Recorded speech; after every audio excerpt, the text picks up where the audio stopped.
Good morning, good morning, good morning mga madi.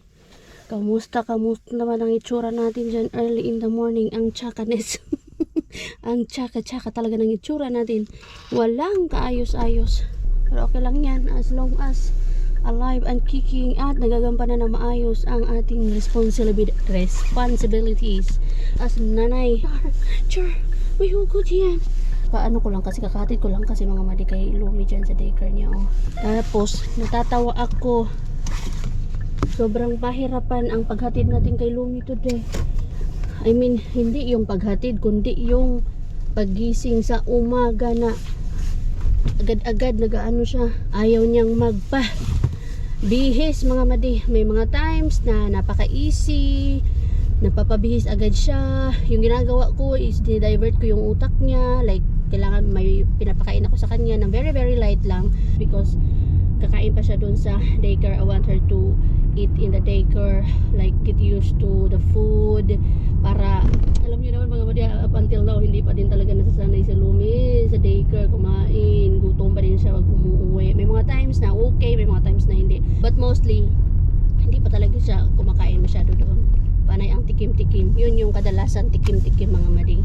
So yun yung ginagawa ko para lang mabihisan ko si Lumi. But may times din na hindi din siya nagiging effective mga madi. Talagang gigising ka ng umaga na kaaway mo na agad yung sarili mo.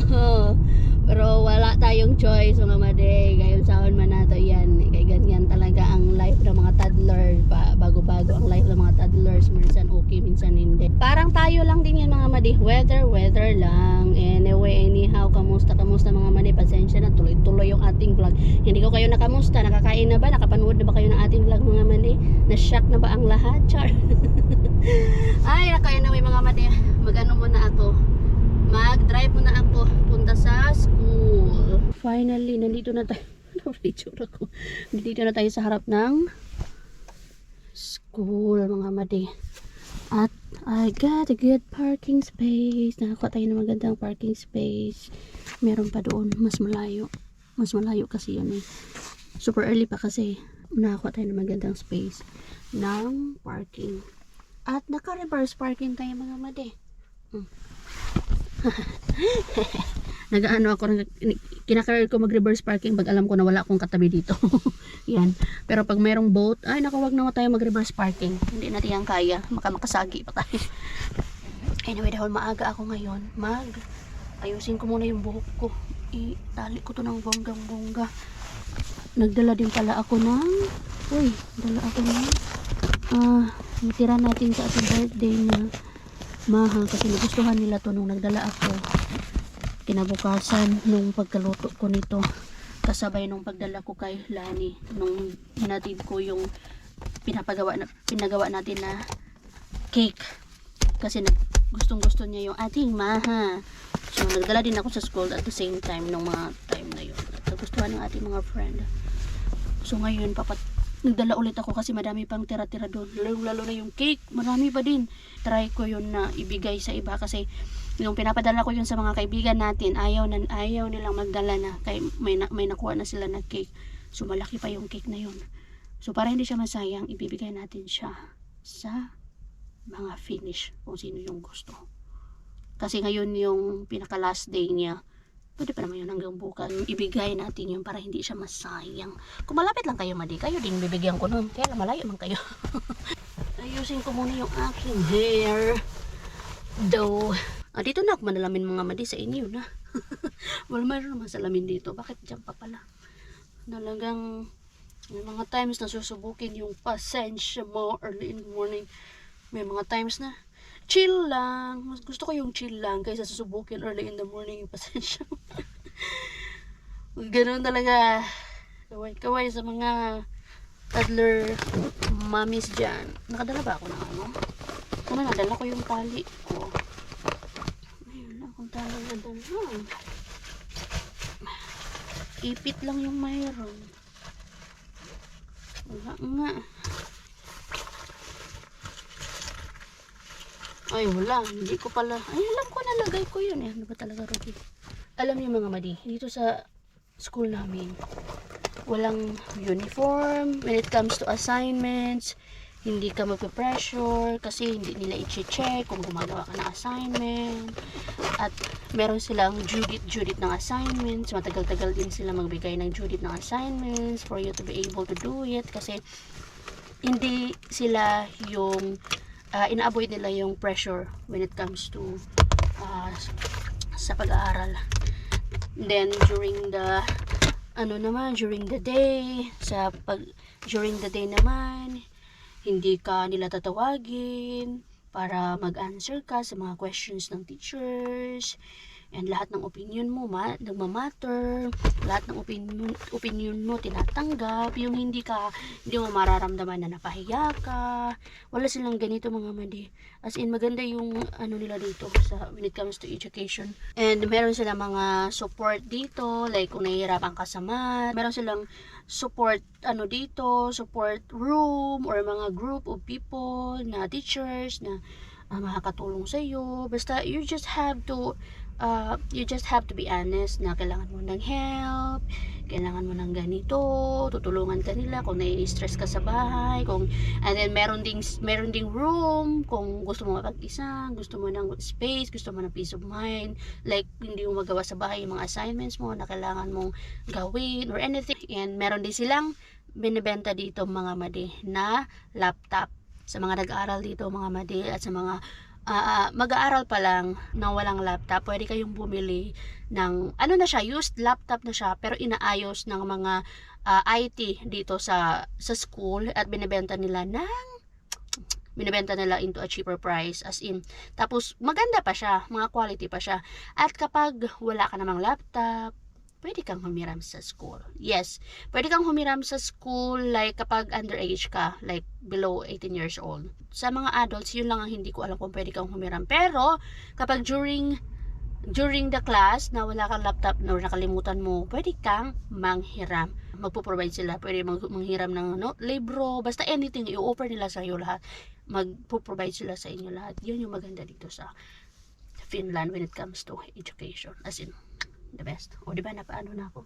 Pa-check na ako sa inyo mga madi. Just share nyo ito mga madi para magkaroon ng ideas yung ating mga kababayans dito, lalo ng mga student Pinoys, sa mga walang idea when it comes to ano yung maganda dito sa Finland.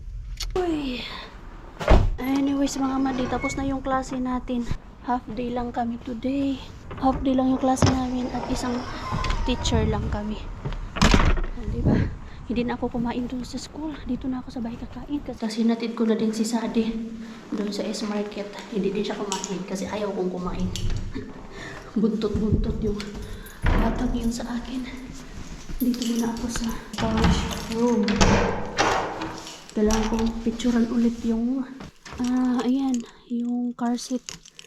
Ang tagal na ng car seat na yun ni Lumi. Yung car seat kasi binibenta ko yan. Kailangan ko na siyang pakawalan kasi madami na kayong mga bagay, mga gamit dito na hindi na kailangan. Tignan nyo yung barasto namin dito. Dito to sa loob ng apartment. Picturean ko ulit to kasi merong gustong bumili pero tinatanong kasi yung year. Yung voicemail rate tsaka hanggang kailan siya pwedeng gamitin. So ito yung kailangan ko. Pero walang nakalagay kung hanggang kailan siya pwedeng gamitin. Tinatanong nila kung hanggang kailan siya pwedeng gamitin. It's because just in case of accident ba, at least kapag valid pa yung years niya, like for example, pwede siyang gamitin until 2027, tapos mabili siya ngayon ng 2026, tapos magkaroon ng aksidente, just in case lang ba, kaya tinatanong nila yan. Yung merong Corvaos or merong makakover siya ng insurance, which is, it makes sense. Dapat pala hindi lang tayo basta-basta bumili ng used na car seat. Dapat kailangan, pag bumili tayo ng used na car seat, importante is yung validity. Hanggang kailan yung car seat. Hindi tayo nagwi-wish ng aksidente, but just to make sure. Just in case of emergency lang. So, kunan ko to ng picture. Ayan. Tapos, ang ganda pa naman ito. Kasi ano to eh. Good as new pa yan mga madi, oh. Oh, nakakamiss si Lumi. Mabilis lang to na nagamit ni Lumi eh. Si Lumi yung pangalawang user nito. Ay, nakakamiss ang ating Lumi mo nung maliit pa siya, newborn. So, yun nga, mabilis lang niya yan nagamit. It's because, winter. Agad-agad. So, napalitan. Bumili kami ng isang malaki.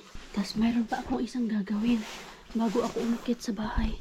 Hanapin natin yung bomb shelter dito sa apartment na to. Kasi merong bomb shelter sa mga apartments, mga madi.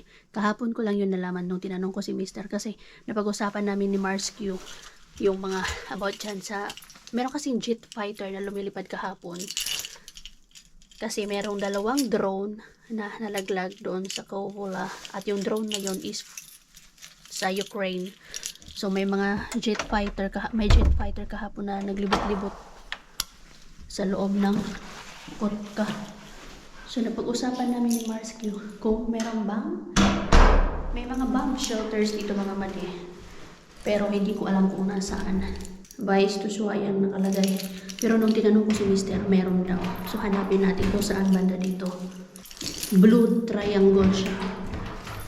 So hanapin natin yun. Pag meron kayong nakita na blue triangle, ibig sabihin yun yung bomb shelter. Minsan daw sabi sa nung na-research ko, pwedeng sa bike storage or yung normal lang na storage room na mayroong thick wall. So wala na tayo nakikita dito. Dito ako sa kabilang building. Ay, meron nga mga madi. Kita na to? Ito. Bahis Tunshuaya. Pag meron kayo nabasa na ganito, yan yun mga madi. Tara, try natin. Bahis Tunshuaya kasi yan, bomb shelter. Meron. Nandito pala sa kabilang building. B kasi to. A kami. So tara, tignan natin mga madi kung pwede ba siyang matignan. Hello? Ayan o.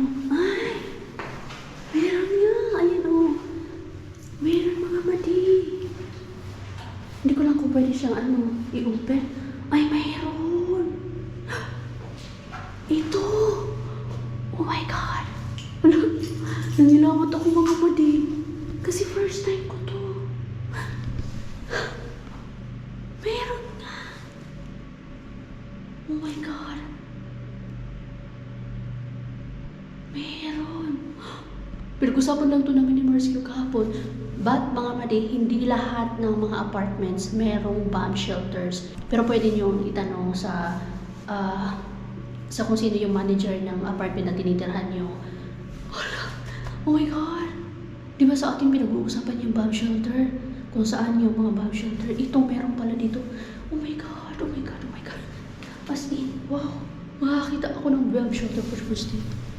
So, lagi siyang naka-open. Ay, lagi siyang naka-open. Ay, naka-open nga siya, madi. Ito mga madi, oh. Ito, ayan, oh. Yun yung sinasabi ko sa inyo na triangle blue. Oh my God! Pwede akong pumasok dito? I think pwede.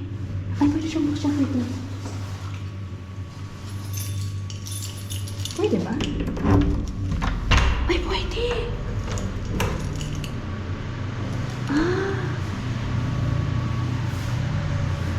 Ito. Wait lang. Sarado mo natin ito.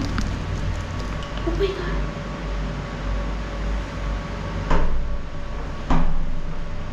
Oh my God. Oh. Kinabahan. Grabe. Meron talaga.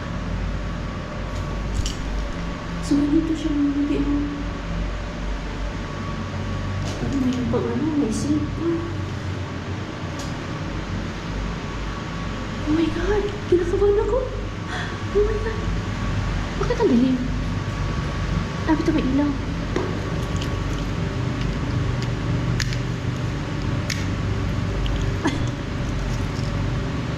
Ito po yung itsura ng bomb shelter mga madi.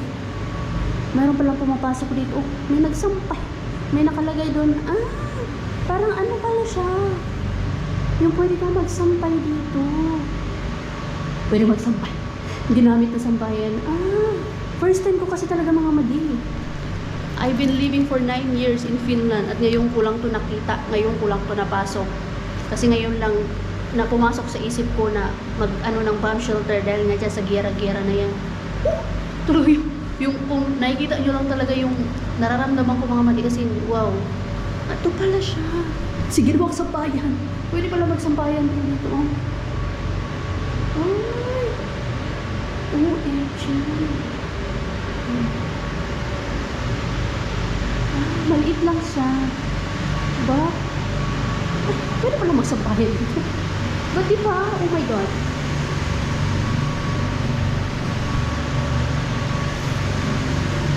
Diba? So ito siya mga madi. Ginawang sampayan ng bomb shelter.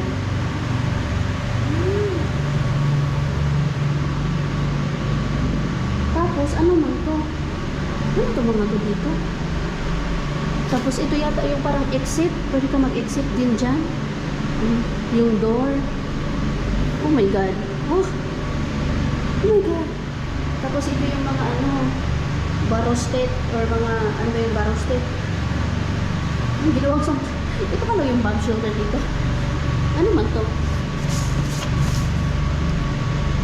Mga pwede akong stealing eh. Pwede ka palang magsampay dito. Ito pala yung ano, bomb shelter. Sampayan. Oh, not bad mga madi. At least diba, hindi mo na kailangan tumakbo or maghanap kung saan-saan ng bomb shelter. Dito lang pala. Parang may ganito yata sila Marsque. Kasi never kasi kami nagsasampay dito kapag mayroong kung dati nung naglalaba kami dito sa laundry area. Hindi kami nagsasampay like dito. Hindi namin alam na nag-i-exist pala to. Na pwede din pala magsampay dito. Na ito pala yung bomb shelter. Kasi nagsasampay kami lagi doon. Inaakit namin lagi yung mga labahin namin sa taas. Tapos doon namin sinasampay. Alam ko na merong ganito sila Marsque eh. Na yung kung nagsasampay sila. Ito pala yun. Yung tinatawag na bomb shelter. Nawin ng mga madi. Ay, kinalabutan tuloy ako. Ito pala yung bomb shelter. Thick wall nga naman talaga, oh. Thick wall to eh. Okay. Ano yung mayroon doon? Okay. Okay. So, ito na yung bomb shelter. Kinabahan ako. Nice. Okay. Kaya kayo mga madi, pwede nyo rin i-check yung mga apartment nyo. Ang wala is yung mga detached house. Wala silang bomb shelter. Kailangan nila pumunta sa nearest na bomb shelter.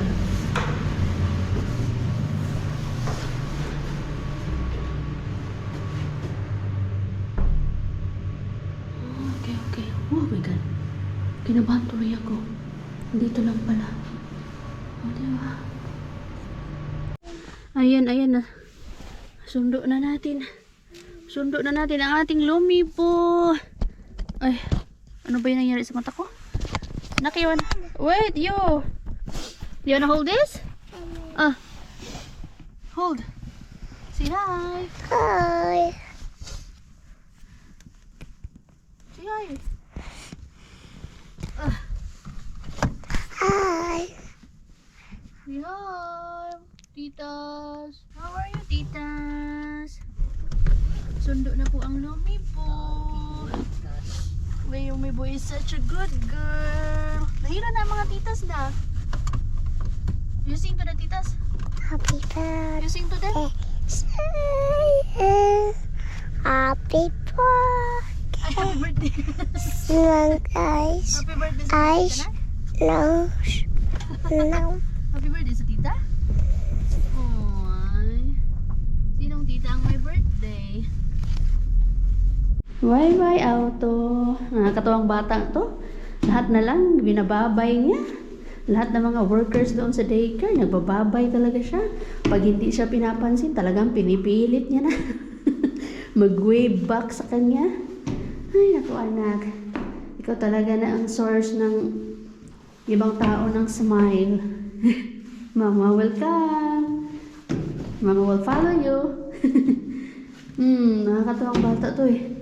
Kasi pag sa daanan, May mga tao. Tapos may wave niya. Smile lang niya. Mag-i-smile back sa kanya. Napapa-smile niya. Yan yung isa sa mga prayers ko na maging source of smile siya, happiness ng ibang tao.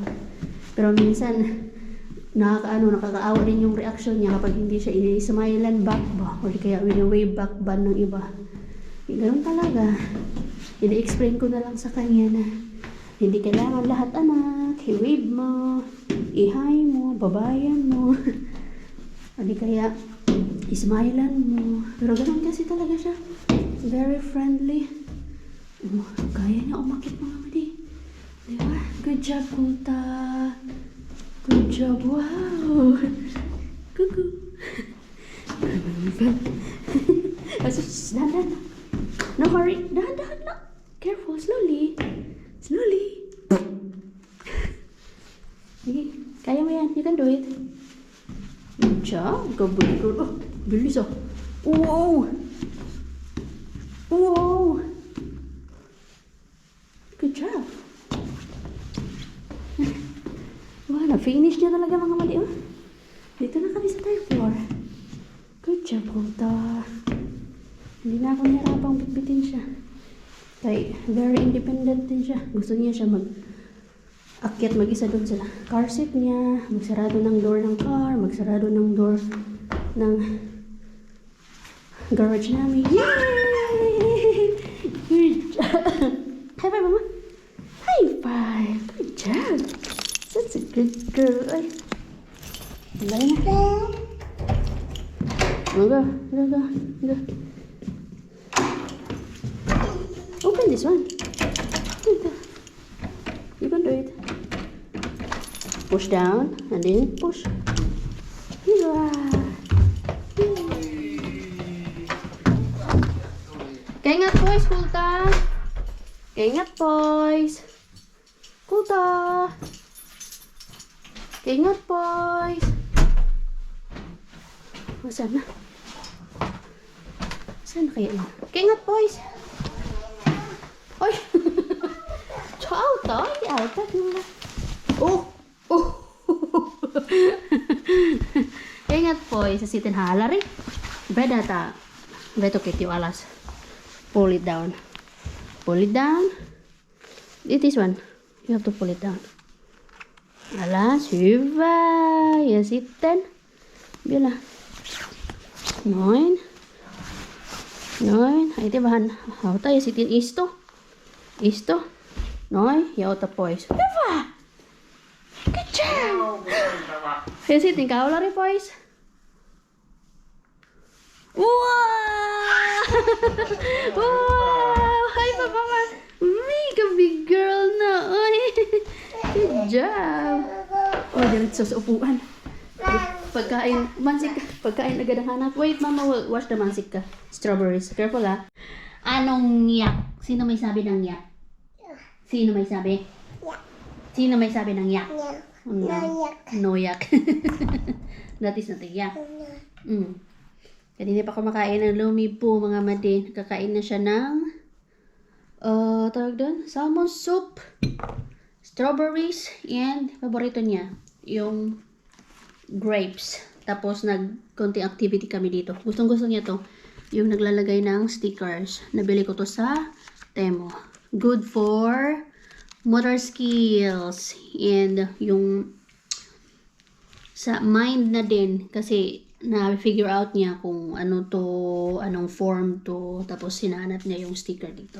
Gustong gusto niya, tapos na namin, wala na. Kailangan kong bumuli ulit. Uy! Sa Temo. Uy! Ikaw! Lata si Alas. Noy! How many grapes did you eat? How many grapes did you eat? Huh? Nag-ano kami kagabi, oh. Nag-color kami ng egg. Uy, very Pinay, oh, nakataas yung paa. Kanina pa siya kumakain ng grapes. Ay, borit niya. Hindi na siya umalis. Pagdating namin dito. So, mahulog ka na. Bahay. Dito pa rin siya, nakaupo. Malakas siya sa pika-pika na pagkain mga madi. Especially sa fruits. Hindi siya malakas sa pika-pika sa totoong pagkain. Yung pagkain talaga, mas more on fruits siya. Pero at least, kumakain. Yun yung importante. Di ba, nak, no? Sana opo. Di ba, nak? Say opo. Nak, say opo. Opo, mama. Opo, mama. Can I have one? No. No. Oy! Sharing is caring. Sharing is loving. Do you love mama? Do you love mama? No. No. Naughty. Please. Mama is hungry. Mama is sad. Can I have one? No. Ayaw talaga magbigay.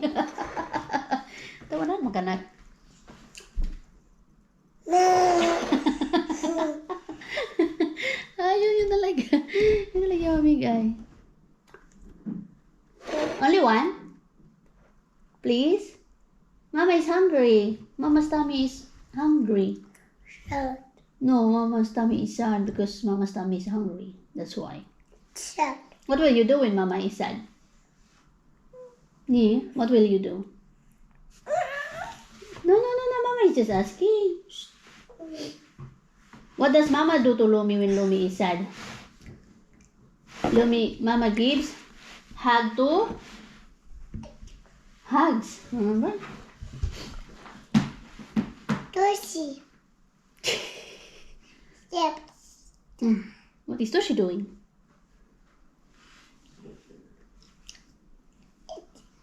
Toshi is eating? No, Toshi is not eating. Love you. Love you. I love you. I love you. I love you. I love you. Ay, I love you. Yep. I love you too. Di ba, mami? Talaga siya nabigay.